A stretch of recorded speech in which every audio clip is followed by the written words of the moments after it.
I'm back with Mavis, my 1978 Vauxhall Cavalier, and if you watched my last short you would have seen that I did test drive the car. I got a couple of small jobs that I was going to do that I wasn't going to bother filming, but then a couple of jobs has turned into about 3 or 4, maybe even 5. So I thought I might as well update you on what I need to do. So the first couple of things I need to do is I need to change the valve cover gasket because that's got a leak in it, and I need to change the nuts on the exhaust manifold because I've put the wrong nuts on there because that's all I had at the time. Let me show you the leak and get this cam cover off.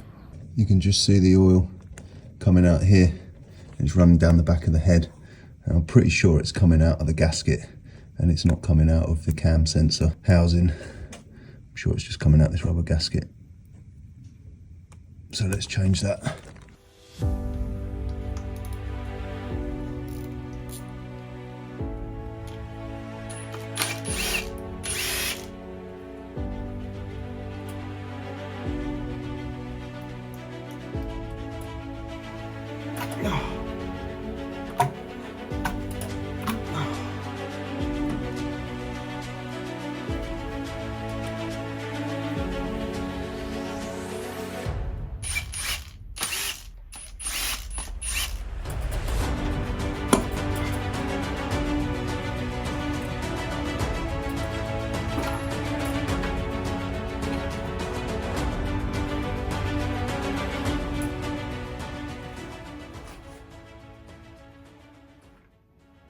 Take the bolts out.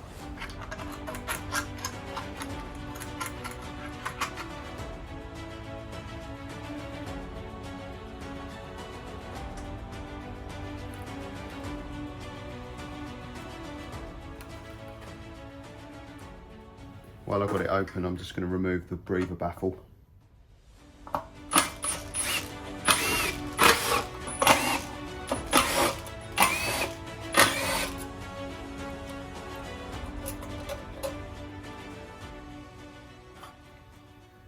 Let's clean this. And this is how it came out. It's come out so much cleaner than I thought. Literally, there's no dried oil in there at all. So, I feel that I now have to clean this exactly the same. 6.5 hours later. There are a few dried bits of oil in there I can't really get out, but that is so much cleaner, especially if I put the baffle plate in.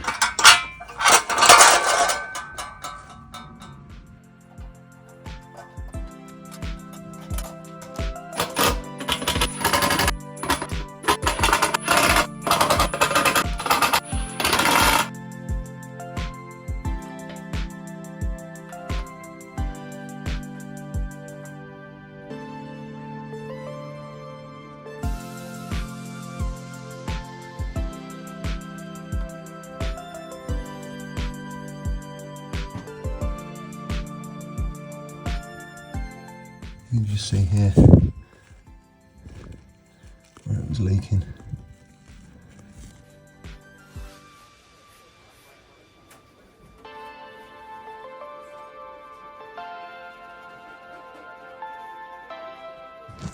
I'm just going to put a little bit of sealant in the corners here, a little bit in there, in the corners here,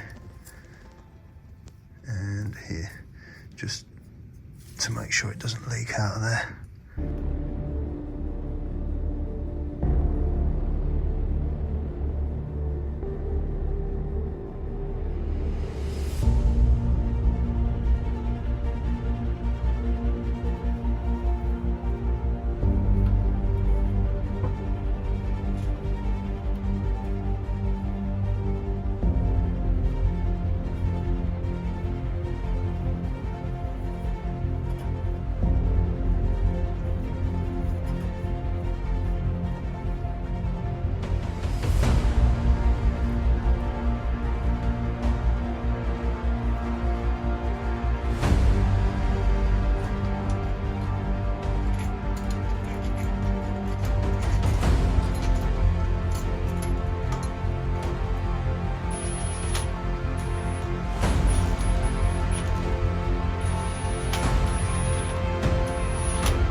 let's get these nuts changed.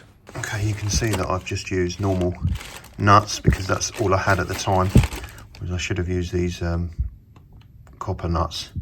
If you look on the end of that nut here, there's a piece that's slightly sticking out and crushed. So as the nut goes on there, it kind of works as like a Loctite and stops the nut from working itself loose. Also, I suppose where it's made of copper, it shouldn't oxidize and stick to the stud.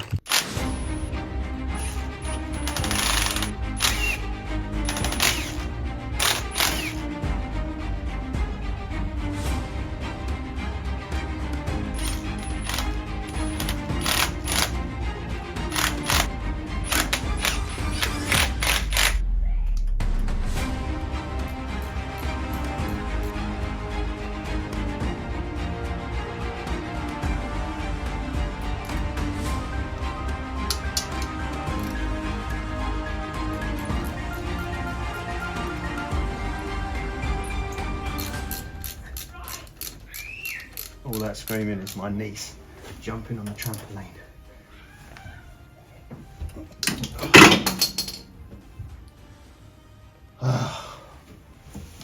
Oh, I need a magnet.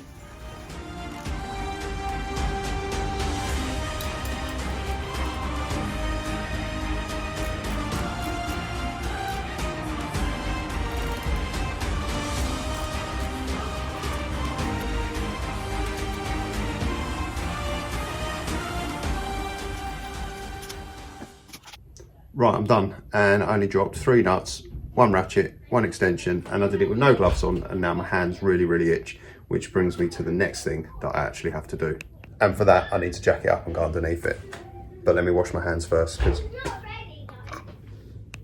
gloves on, car's in the air, let's go underneath and show you what I need to do. So I originally came under here because the biting point on the clutch was a little bit too low, so I needed to adjust the fork, and I needed to make the distance between the front of the gearbox here and the back of the fork here needed to be 120 mil, and it was about 115. And the way to do that is up here. Let's see if I can get my phone up here. Let's see if I can focus that. You undo that 90 mil lock nut there, and then you twist this square piece here in or out, and that will adjust the pivot point on the clutch. I think it's better if I show you with a spare gearbox on the bench. Okay, I didn't bother filming me adjusting the clutch because I couldn't even see what I was doing, let alone get a camera in there to show you what I was doing. So I'm going to show you what I did on a spare gearbox that I've got. So what you need to do is you need to undo this 19 mil nut, this lock nut, but you can't get a socket and a ratchet in there. You can't get a spanner on it. You've got the transmission tunnel that runs all the way around it. You have the smallest, tightest little space that you can only literally get your fingers in there. So what I've done is I made this tool here. It's a 19 mil spanner, cut and drilled a hole in it. I've then bolted a 17 mil nut onto it. That allows me to connect that onto the lock nut like that, and then with a 17 mil ratchet spanner you can then get the spanner onto there, get it into the right angle, and that will allow you to adjust the lock nut undone. Once the lock nut's undone, you've then got to turn this stud in and out, and as you move this in and out it will adjust the pivot point that the clutch fork attaches to. Again, the gap here is so small that the only socket that I could find that would fit onto this square drive is an 1132, and even with that cut down you can't get my smallest ratchet in that hole, but a cut down 5/16 spanner does fit, and you can just get that in, and you can see you can then turn the thread. You can see as I turn the thread you can see the pivot point is moving towards the what would be the clutch plate, which in turn moves the fork closer to the back of the car, increasing the distance. It is moving. It's probably a bit hard to see when there's no actual tension from the thrust bearing on the clutch plate. Right, back under the car. When I was adjusting the clutch, what I noticed was the engine had been running, the exhaust was quite hot, and it just felt like the undersill here was just getting a little bit too warm. So what I'm going to do is I'm going to wrap this part of the exhaust in the same wrap that I've got here. So this is the downpipe, and I stopped the wrap here and never wrapped further on. So I'm going to need to remove these bolts and those bolts there, take this piece of the exhaust off, and then we're going to wrap that, refit it. Obviously this bit here will be exposed still and will be quite warm. Whether I put a bit of wrap around that separate with a couple of ties that then can come off and then the exhaust can still be separated, or I put some sort of heat shield over that, I don't know.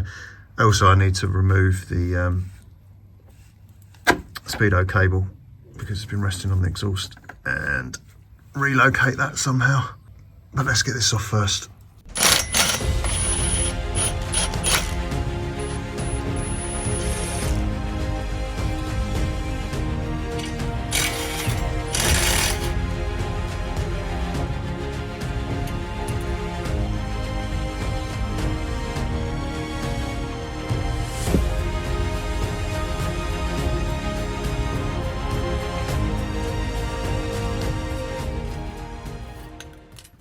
Exhaust wrap.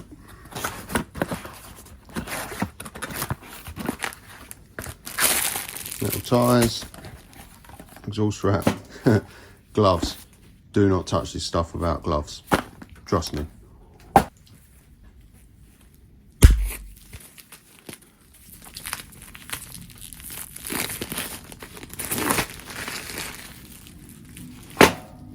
What I'm not going to do with this is I'm not going to wet it. So in the past, when I did the other one, I wet it, and this is titanium, not fiberglass. According to Google, with fiberglass you wet it, and with titanium you don't. I don't know, that's what Google says, so I'm going to go with not wetting it. Whether that's wrong, blame Google. This little staples out.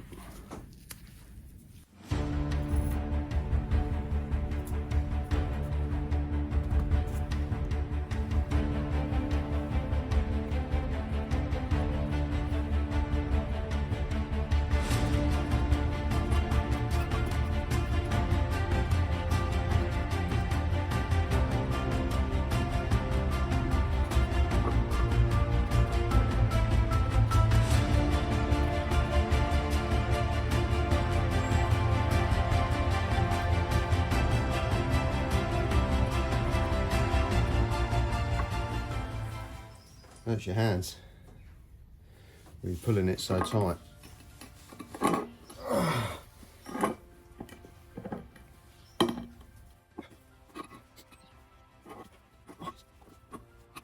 I mean, they say you don't need water because it's more supple, but whether that's true or not, I don't know. Oh.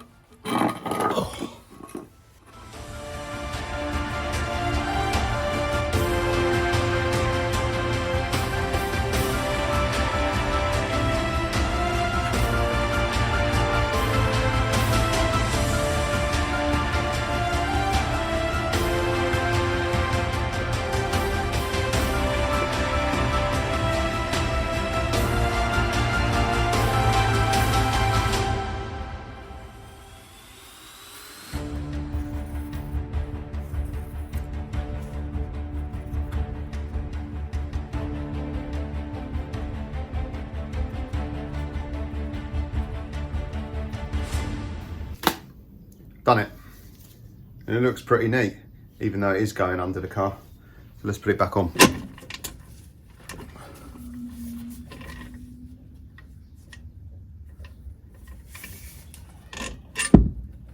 Helps if we put it the right way around.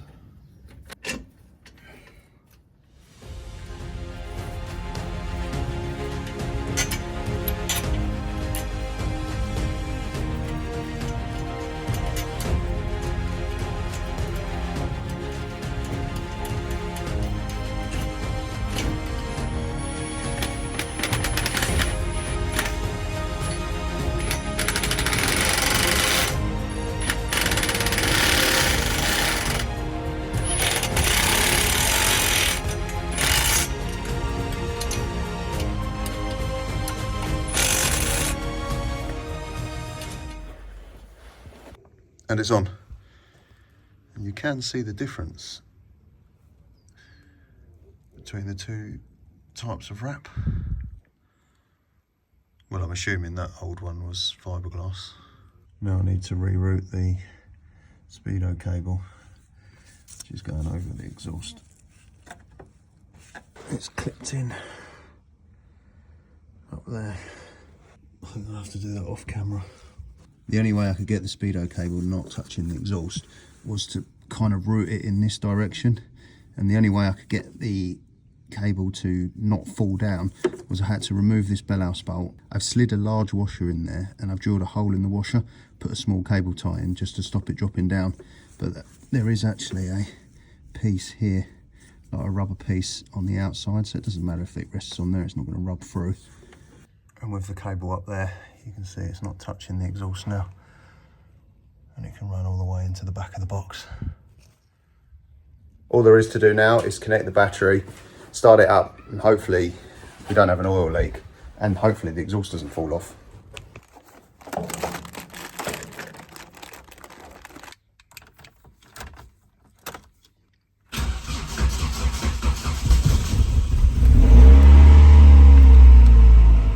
It looks good. I don't know if I'm going to have to wrap this at all. This bit here obviously is a lot thicker, so it'll take a lot longer to get hot. You'll probably find it'll actually be alright there. I'll keep an eye on it. If this is getting too hot and I find the undersill here is starting to become a little bit soft, then I'll have to put something over that. That's so much better than it was before. You can tell how good this stuff is, as I can just touch this exhaust no problem here. As soon as I go the other side, I literally can't touch that. It's so hot. It's well worth putting that stuff on there.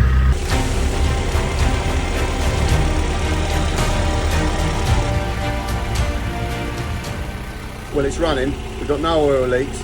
The exhaust manifold hasn't fallen off, and the undersill's not melting, which is really what I wanted to achieve. So I'd say that was pretty successful. I've got one more thing to do, but I haven't got time to do that today. So if you've enjoyed this, hopefully I'll see you in the next one.